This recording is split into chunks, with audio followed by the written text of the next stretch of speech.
બીજા મુદ્દાની વાત કરીએ તો સુરતના વાટલિયા પ્રજાપતિ સમાજનો 1 ફેબ્રુઆરીએ 68મો ભવ્ય સમૂહ લગ્નોત્સવ યોજાયો હતો। આ પ્રસંગે કતારગામના ધારાસભ્ય વિનુ મોરડિયાએ દીકરીઓની સુરક્ષા અંગે કડક બાહેધરી આપી, જેમાં તેમણે સ્પષ્ટ કહી દીધું કે કોઈપણ સમાજની દીકરીની સુરક્ષાની જવાબદારી મારી છે। અસામાજિક તત્વોને કડક સજા આપવામાં આવશે અને જો મારી પરિચિત વ્યક્તિ પણ ગુનો કરશે તો હું એને પણ છોડીશ નહીં અને તેની બાહેધરી આપું છું। જો કે આ બાહેધરી હવે દર્શાવે છે કે આજે સમાજમાં દીકરીઓની સલામતી સૌથી મહત્વપૂર્ણ છે અને એ માટે કંઈ પણ પગલું ભરવામાં કોઈ ખોટું નથી। આ સમૂહ લગ્ન ઉત્સવ માત્ર નવું જીવન આરંભવા માટે નથી, પરંતુ એક સંદેશ પણ છે। કુરિવાજો અને બિનજરૂરી ખર્ચના વ્યાપક પ્રભાવને દૂર કરી સમાજને આર્થિક રીતે સશસ્ત બનાવવું છે અને આ પ્રસંગે સમસ્ત પ્રજાપતિ સમાજે મોંઘવારી અને પ્રસંગોના નામે થતા બિનજરૂરી ખર્ચ પર દ્રઢ અભિગમ આપ્યો છે અને આ પ્રકારની પહેલું સમાજમાં એક નવો રસ્તો દર્શાવી રહ્યા છે અને અનેક સમાજની સાથે સાથે હવે પ્રજાપતિ સમાજ પણ હવે પોતાના સમાજને લઈને હવે આગળ આવ્યું છે ને એક આજે બિનજરૂરી ખર્ચનો જે અત્યારે ખૂબ એક કહેવાય ને કે હવે એક સિલસિલો જોવા મળે છે, કારણ કે લોકો દેખાદેખીમાં ખૂબ ડૂબી ગયા છે। લોકોને એવું છે કે અમે આ વ્યક્તિએ આ કર્યું છે, અમે આનાથી પણ ઊંચું કરીશું તેવી એક માનસિકતાને લઈને લોકો બિનજરૂરી ખર્ચ કરી રહ્યા છે અને તેને જ લઈને પ્રજાપતિ સમાજ પણ આગળ આવ્યું છે। આજે 68મો લગ્નોત્સવ યોજાયો હતો, તેમાં કોઈ પણ પ્રકારના બિનજરૂરી ખર્ચ કરવામાં આવ્યા નથી અને પોલીસ એમએલએની ઓળખાણવાળી પણ એક આ વાત કરવામાં આવી છે। કતારગામના ધારાસભ્ય વિનુ મોરડિયાએ પણ હવે દીકરીઓની સુરક્ષાને લઈને હવે નિવેદન આપ્યું છે। તેમનું કહેવું છે કે કોઈ પણ સમાજની દીકરી હશે તેની સુરક્ષાની જવાબદારી મારી છે। કોઈ પણ સમાજની ભલે દીકરી હોય અને જો મારા પરિચિતે પણ કોઈ ગુનો કર્યો હશે તો તેને હું છોડીશ નહીં, આવું એક નિવેદન આપ્યું છે, જેના કારણે હવે અનેક લોકો તર્ક વિતર્ક કરવા માટે મજબૂર બન્યા છે। એક સવાલ અહીંયા એવો પણ ઊભો થાય છે કે શું રાજ્યમાં દીકરીઓ સુરક્ષિત નથી? લોકોની માનસિકતા દીકરીઓની સુરક્ષાને લઈને કઈ દિશા તરફ જઈ રહી છે? કારણ કે હવે આ પ્રકારની ઘટનાઓ ખૂબ સામે આવે છે। ક્યાંક દીકરીને હવે તેની સાથે શારીરિક અડપલા કરવામાં આવે છે, તેની છેડતી કરવામાં આવે છે, દુષ્કર્મના પણ બનાવો રાજ્યમાં ખૂબ વધી રહ્યા છે, જેના કારણે દીકરીઓની સુરક્ષાને લઈને હવે સવાલ કરવા પણ જરૂરી બની ગયા છે અને માટે જ સવાલ ઘણા બધા છે અને સૌથી મહત્વનો સવાલ એ છે કે ગુજરાત જેવા રાજ્યમાં હવે દીકરીઓ સુરક્ષિત છે કે નહીં, કારણ કે આવી ઘટનાઓ ખૂબ વધી રહી છે। દુષ્કર્મના કેસ નોંધાય છે, છેડતીની ઘટના બને છે અને સુરતમાં પણ હવે તાજેતરમાં જ એક ઘટના બની, જેમાં એક 12 વર્ષની દીકરીની સાથે શારીરિક અડપલા કરવામાં આવી અને તેની છેડતી જાહેરમાં કરવામાં આવી છે, જે બાદ જો કે તેની માતા દ્વારા પણ તેને જે આરોપી હતો તેને પકડી પાડવામાં આવ્યો હતો અને તેને ઢોર માર મારવામાં આવ્યો હતો।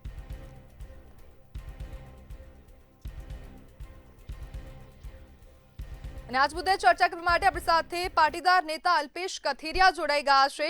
અલ્પેશભાઈ, દીકરીઓની સુરક્ષા અને મુદ્દે ધારાસભ્ય વિનુ મોરડિયા હવે મેદાનમાં આવ્યા છે, શું કહેશો?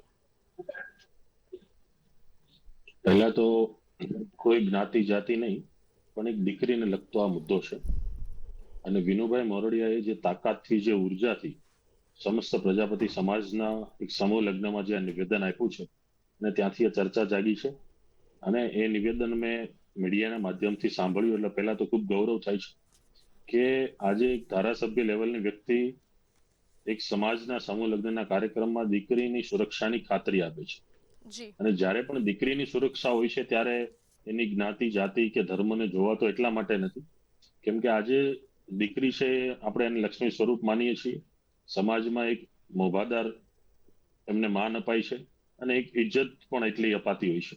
ત્યારે દીકરીની સાથેની કોઈ પણ સુરક્ષા હોય છે એમાં ક્યારેય કોઈ બાંધછોડ ચલાવી ન લેવાય, ચાહે કોઈ પણ પક્ષની સરકાર હોય, કોઈ પણ પક્ષ વિપક્ષમાં હોય, પછીની વાત છે, પણ જ્યારે આવા મુદ્દાની ચર્ચા થતી હોય અને એમાં પણ એક ચાલુ સરકારના ધારાસભ્ય જ્યારે ખુલ્લા મંચ પરથી દીકરીની સુરક્ષા ત્યાં સુધી ગેરંટી આપે કે તમે કાયદાની ઉપરવટ જઈને પણ દીકરીની સુરક્ષા કરવામાં હું ક્યારેય પીછેપાની નહીં કરું, પહેલા તો વિનુભાઈને ખૂબ ખૂબ અભિનંદન। અને આ ચર્ચાથી એટલી વાત ખૂબ ચોક્કસ છે કે દીકરીની સુરક્ષા માટે ક્યારેય કોઈ પણ પ્રકારની બાંધછોડ હોય જ ના શકે અને સાથોસાથ જે સમૂહ લગ્નના પણ જે મેસેજ હતા એની પણ જે ચર્ચા થઈ, તો પ્રજાપતિ સમાજને પણ ખૂબ ખૂબ અભિનંદન છે। આજે સુરત શહેરની અંદર સમસ્ત આહિર સમાજ હોય, પ્રજાપતિ સમાજ હોય, સમસ્ત પાટીદાર સમાજ હોય, ઘણા બધા સમૂહ લગ્ન યોજાય છે, ત્યારે એમાં કઈ રીતે ઓછો ખર્ચો થાય, સાયબર ક્રાઇમથી કઈ રીતે બચવું, નશાથી, ડ્રગ્સથી કઈ રીતે દૂર રહેવું, ખોટા રીત રિવાજોને નાબૂદ કરવા, ઘણા બધા સંકલ્પો અલગ અલગ સમૂહ લગ્નમાં લેવાતા હોય છે અને આ સમૂહ લગ્નના લીધે આજે ઘણા મધ્યમ અને નાના વર્ગને પણ મદદ મળતી હોય છે અને સાથોસાથ ત્યાં જે દીકરીની સુરક્ષાની વાત થઈ ખૂબ આવકારદાયક છે અને આજના સમાજની અંદર આ ખૂબ જરૂરી પણ છે। અલ્પેશભાઈ, જ્યારે હવે વીરુ મોરડિયાનું એવું પણ નિવેદન સામે આવ્યું છે કે એફઆઈઆર વગર શિક્ષા કરીશું, તો પછી હવે આ કાયદાનું ઉલ્લંઘન નહીં થાય? જો આમાં એક વાત એવી હોતી હોય છે કે ઘણી વખત કાયદાની અંદર એવી બાબતો હોતી હોય છે કે એમાં બંને પક્ષોને નુકસાન થતા હોય છે. હું એક નાનું એવું તમને ઉદાહરણ ટાંકું જી કે કોઈ સ્કૂલમાં કે કોલેજમાં ભણે છે છોકરાઓ કે જેની 15-16 વર્ષની ઉંમર છે જી અને કોઈ દીકરીનું ફેક આઈડી બનાવે છે, જી તો સ્વાભાવિક છે કે દીકરીની ઇજ્જત કે નાલેશી કે કંઈ પણ થવાનું છે. અને જ્યારે ખબર પડે છે ત્યારે પણ સામે એવું થાય છે કે સામે કોઈ 15 વર્ષનો છોકરો છે. તો આને જ્યારે પરિવારને કે બંને પરિવારને નુકસાન ન જાય અને ભવિષ્યમાં આવી ભૂલો ન થાય, તો એના માટેનો એક વચલો રિશ્તો પણ નીકળતો હોય છે કે ભાઈ કાનૂની કાર્યવાહી ન થાય અને એને જેણે ભૂલ કરી છે એને સબક મળી જાય. જ્યારે કોઈ આવી બીજી પણ ઘટના હોય છે જી કે જેની અંદર સામેના વ્યક્તિને પણ સુધરવાનો મોકો મળતો હોય છે, એની કોઈ પણ રીતે એની બીજી ટ્રીટમેન્ટો થતી હોય છે, તો એ હું માનું છું ત્યાં સુધી ખોટું એટલા માટે નથી કે સરવાળે સિસ્ટમનો, સરકારનો, જાહેર જીવનના વ્યક્તિનો કે કોઈ પણનો ઉદ્દેશ્ય એવો છે કે દીકરીની સુરક્ષા કરવી. આમાં એનું વ્યક્તિગત એવું નથી કે ખોટું કરે તો એને કઈ લાભ થવાનું છે, કઈ પ્રાપ્ત થવાનું છે કે કઈ વોટો મળી જવાના છે. પણ દીકરીની સુરક્ષાનો મુદ્દો છે. ઘણા માતા પિતા અને ઘણા મોભેદાર વ્યક્તિઓ પોલીસ સ્ટેશનના, કાયદાના, વકીલોના કે કોર્ટના દાદર ચડતા ખચકાતા હોય છે. ત્યારે ઘણી બધી સંસ્થાઓ, જાહેર જીવનની વ્યક્તિઓ, ધારાસભ્ય, કોર્પોરેટરો કે કોઈ પણ આવી સામાજિક વ્યક્તિઓ બાંહેધરી આપતી હોય છે અને આવા પ્રશ્નોનું સુખદ સમાધાન પણ થતું હોય છે. અને જે વ્યક્તિની ભૂલ હોય છે એને ભૂલનો પસ્તાવ પણ થાય છે અને ભૂલની સ્વીકૃતિ પણ થતી હોય છે.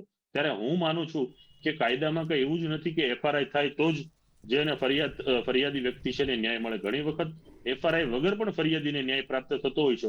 તો ફરિયાદીને કોઈ વાંધો નથી તો પછી એમાં કોઈ વાંધો લેવાનો કોઈ બાબતની વાત જ નથી.